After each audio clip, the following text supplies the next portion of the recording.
Hello everyone, আমি Liza. Welcome back to my channel. আপনারা সবাই কেমন আছেন? আশা করি আপনারা সবাই অনেক ভালো আছেন। আজকে আপনাদের সাথে আমার ডেইলি রুটিন শেয়ার করছি।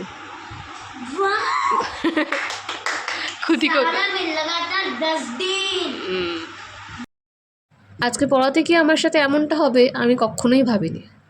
আজকে সকালে আমার পড়াতে যাওয়ার ছিল, তো কালকে রাত্রিরে এত বৃষ্টি হওয়ার ফলে রাস্তায় এতটাই জল জমে গেছে যেমন একটা নদী হয়ে গেছে। সেই নদী পার করে আমি পড়াতে গেলাম। তোমাদের সাথে একটা ভিডিওতে আমি শেয়ার করব ঠিক নদীটা কেমন। আমাদের এখানে বৃষ্টি পড়লে এতটাই জল জমে যে মানুষদের যাতায়াতের রাস্তাটাই বন্ধ করে হয়ে যায়। তো আমি পড়াতে এসেছি কষ্ট করে জল ঘেটে। তো স্টুডেন্টকে কোয়েশ্চেন আনসার লিখতেছিলাম, কিছুদিন পর এক্সাম স্টার্ট হবে ওদের, তো পড়াতে তো আসতেই হবে। তো ওকে কোয়েশ্চেন আনসার লিখতে দিচ্ছিলাম, পড়ানোর পরে বাড়ি আসলাম। বাড়ি আসার পথে দেখা হলো কার সাথে? আমার মায়ের সাথে। তো আমি জিট রোড দিয়ে আসলাম যাতে জলটা না পাই। আসার সময় দেখা হলো আমার মায়ের সাথে। তো মায়ের সাথে গল্প করতে করতে বাড়ি চলে আসলাম। তারপরে মা আমাকে একটু চাউমিন বানিয়ে দিল, তো সেটাই আমি খেলাম। এবং এই পেন্টিংটি, জগন্নাথ ঠাকুরের যে পেন্টিংটি রয়েছে সেই পেন্টিংটি আমি কমপ্লিট করলাম। ও তারপর মা আমাকে বলল যে একটু তুলসী পাতা তুলে এনে দিতে, পুজো করবে বলে। তো সেটাই তুলসী পাতা তুলতে গেছিলাম। তো তোমাদের সাথে শেয়ার করলে আমাদের এদিকে কী কী সবজির গাছ লেগেছে। তো আমি যেহেতু ভেজিটেরিয়ান, আমি সম্পূর্ণ নিরামিষ খাবার খাই। তো সেই জন্য মা আমাকে বলল যে আজকে তো ওয়েডনেসডে, তুই কী খাবে? তো আমি বললাম যে পনির তো আমি সানডেতে খেয়েছিলাম, তো এখন আর ইচ্ছা করছে না পনির খেতে। তো মা বলে তাহলে চানা করে নে। সেটাই তোমাদের সাথে আমি শেয়ার করছি। প্রথমে তেল আমি দিয়ে দিয়েছি কড়াইতে, তেলটা গরম হয়ে গেলে জিরে দিয়ে দিলাম ও তার মধ্যে কিছু পেঁয়াজ দিলাম। হ্যাঁ, তোমরা এখন এটা বলতে পারো যে তুমি সম্পূর্ণ নিরামিষ খাও, তা পেঁয়াজটা কেন খাও? তো পেঁয়াজ তো নিরামিষ নয়। কিন্তু হ্যাঁ, আমি কোনো এগ, চিকেন, মাটন, ফিশ এগুলো খাই না, বাট আমি মাশরুম, পেঁয়াজ এগুলো আমি, রসুন এগুলো আমি খেয়ে থাকি। নয়তো বাইরে আমি তো সারভাইভ করতে পারবো না, প্রবলেম হবে। তো এই দেখো পেঁয়াজটা আর তার মধ্যে কিছু টমেটো আর কাঁচা লঙ্কা দিয়ে আমি ভালো করে গোল্ডেন ব্রাউন করে ভেজে নিলাম। আর তার সাথে আমি অ্যাড করে দেবো পেঁয়াজ বাটা, আদা বাটা আর জিরে বাটা। এগুলো দিয়ে ভালো করে কষিয়ে নেবো। আর কি হয়েছে জানো, এই রান্নাটা করতে করতে আমার প্রথমে আলুটা ভাজা উচিত হচ্ছিল।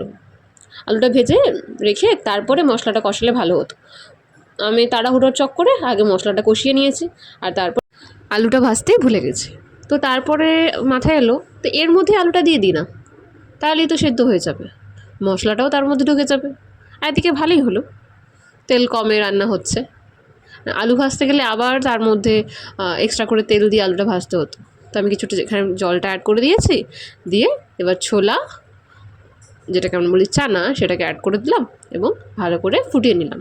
দেখো প্রায় আমার হয়ে এসছে। কেমন হয়েছে তোমরা জানি। এটাই আমার আজকের লাঞ্চ ছিল। তার সাথে ভাবলাম একটু অনিয়ন স্যালাড বানাই, কারণ শসা বাড়িতে ছিল না।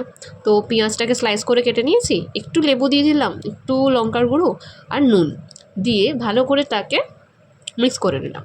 তো এটাই আমার ছিল আজকে লাঞ্চ। রাইস, করলা আলু ভাজা আর চানা আর একটু পেঁয়াজ স্যালাড আমি করে নিয়েছিলাম। তো এবার খেয়ে টেস্ট করা যাক। তো আমি ফার্স্টে করলা আলু ভাজা দিয়ে একটু ভাত খেলাম আর খুব টেস্টি হয়েছিল। এরপরে চানা এবং ভাতটা দিয়ে একটু মেখে খেয়ে দেখলাম কেমন হয়েছে। নিজের রান্না তো টেস্টি হবেই, এটাই আমি করি। তারপরে একটু রেস্ট নিয়ে নিয়েছিলাম। তারপরে সন্ধ্যাবেলায় পড়ানো ছিল, তাই স্টুডেন্টের বাড়িতে আমি এসেছিলাম।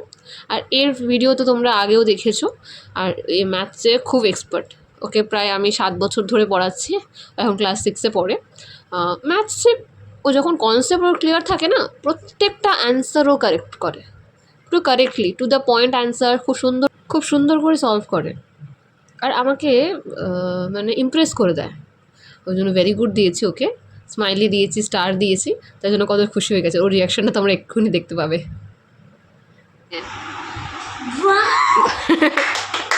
খুদি